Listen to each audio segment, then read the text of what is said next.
অপেক্ষাকে আমি আজও ছাড়তে পারিনি। হ্যাঁ, অপেক্ষার কথাই বলছি।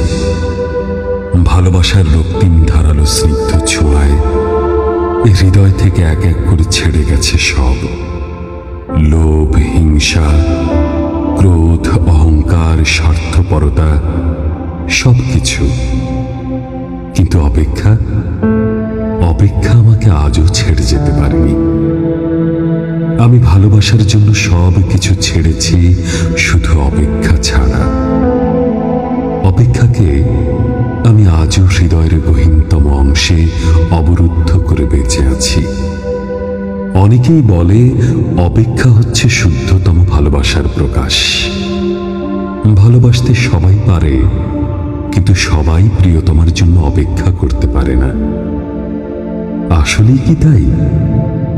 জানি না তো, হবে হয়তো। তবে অপেক্ষার কাছে আমি অনেক ঋণী।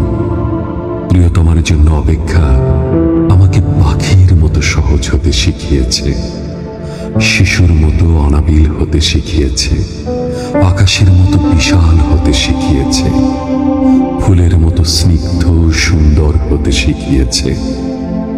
অপেক্ষা আমাকে সাগরের নীল জলরাশির মতো গভীর হতে শিখিয়েছে, প্রকৃতির মতো স্বচ্ছ হতে শিখিয়েছে, সোনালী সন্ধ্যার মায়াবী মৌনতার মতো নিবিড় হতে শিখিয়েছে।